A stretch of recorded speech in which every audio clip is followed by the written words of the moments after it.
Hello and welcome to part 3 of the High Performance V3 DVD from 2002. Just after the Tokyo Auto Salon, I went out to Mines to have a look at their factory and talk to the CEO. They just released this R34 GTR, which a lot of people would have seen in Sony PlayStation's Gran Turismo games back in the day. They were one of the coolest cars you could have in the game, and they're very highly regarded in Japan, even though they looked comparatively subtle in the way they'd been tuned. Their actual performance on the track was pretty stunning.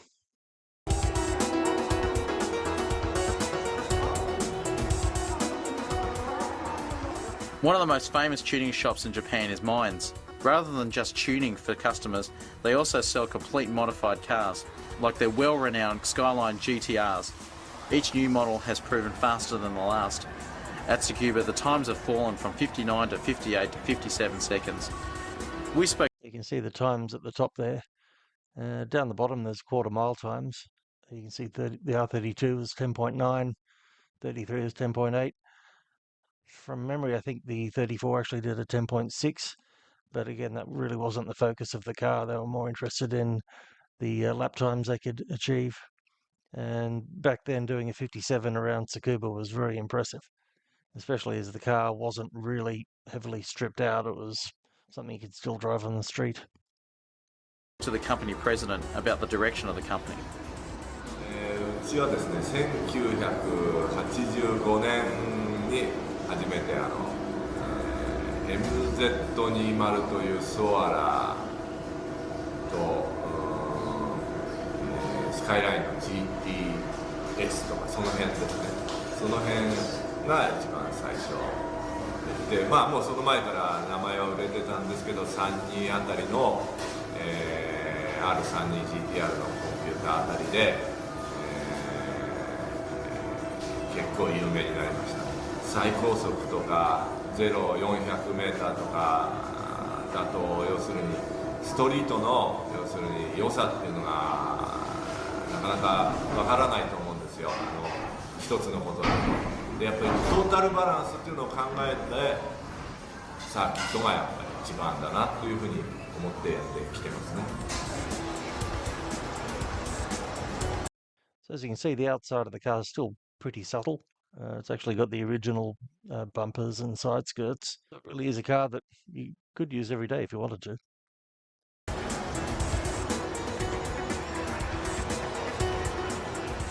The new R34 GTR is an awesome all-round performance car. The engine has been developed for both power and reliability, so it can withstand regular track use. This engine bay is a pretty good example of their tuning philosophy. It's really pretty subtle. Still got the original airbox. A lot of the original piping is still there too. Basically, they don't add anything to the car that isn't going to significantly help the performance. And if they're replacing something, they'll always try and replace it with something lighter. The oil breather system is upgraded with 2 separate breather tanks.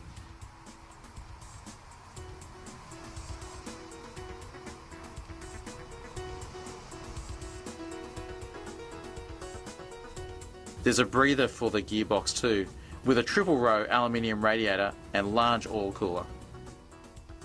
The intercooler is also upgraded with an HKS item.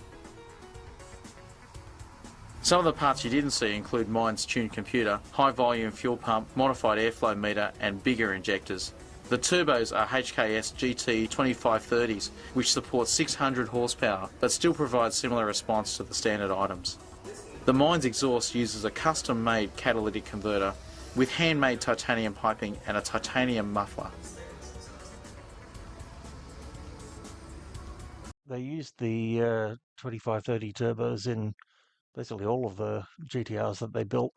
When I was talking to him after the interview, he mentioned that they were the absolute perfect match for an RB26, and there was no point going any bigger, because even though you may gain a tiny bit more top end, you lose a whole lot of mid-range. And when you see this car on the track, it really does have an amazing response in the middle.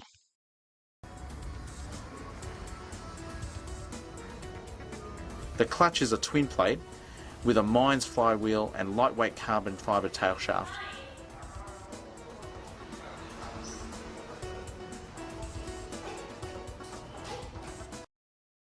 It's something you won't see a lot of tuners doing on a street car, especially.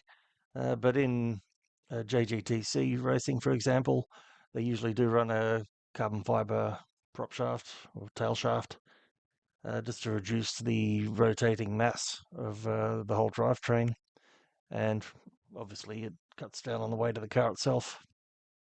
Very expensive though. The titanium strut brace, carbon fibre bonnet, carbon fibre wing and carbon fibre mirrors all contribute to the lightweight of the car. There's no stereo, just a boost controller and lap timer, while the seats are swapped for carbon Kevlar Recaro race buckets. A special control box for the four-wheel drive system makes the most of Mines suspension, which uses Öhlins coilover shocks with 10 kilo per millimetre springs.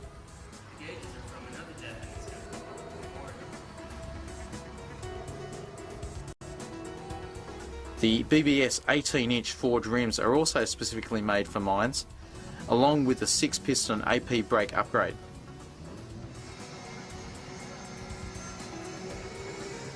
GTR はもう57秒、台に入って今まあ56秒台を狙ってるというような感じの今タイムですね。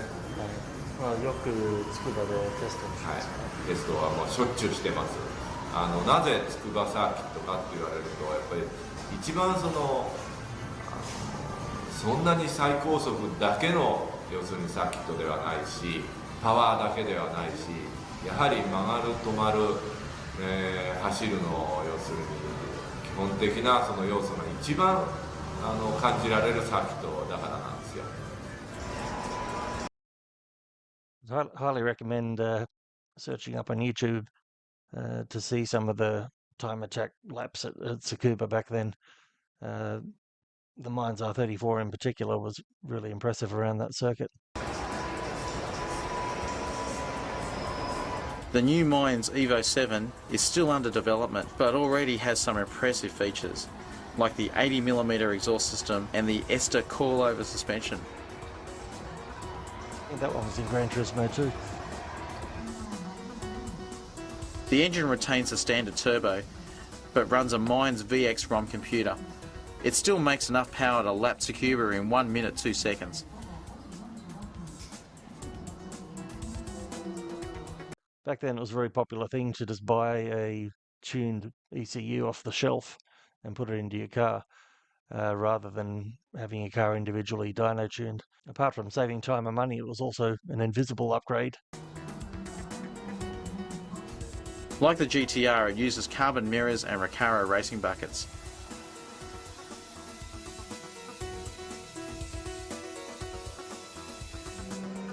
Various braces help chassis rigidity. The turbo dump height also makes a significant difference.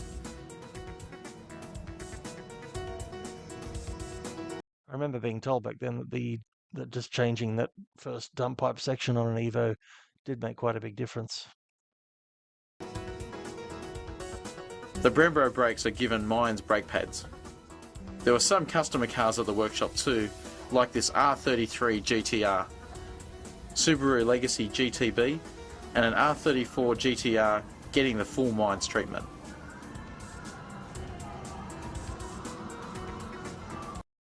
It wasn't a particularly big workshop actually, so I don't know how many cars they would have produced per year. As a result, if you see a Mines R34 GTR for sale now, it's going to have a very big price tag on it. It's plain to see that tuned ECUs are a Mines specialty. 要するにレーシングカーにしてしまうんではなくてやはり自分とこのそのレギュレーションで車作りを作っていくっていうのが基本的な姿勢なんで、それはまあ変わらずいきますし、あとはまあランサーであるとか、今度出るそのフェアレディの Z 日産の、まあ、それあたりに力を入れて次のスカイラインは、まだ先日モーターショーに飾られたんですけど、あれは必ずしも状態で出るということは僕の方で聞いてませんので、まだ日産の方はいろいろちょっとどういう車作りをでいくかというのはなんか悩んでるみたいなんで、いい車になると思いますけど、当分先ですかね。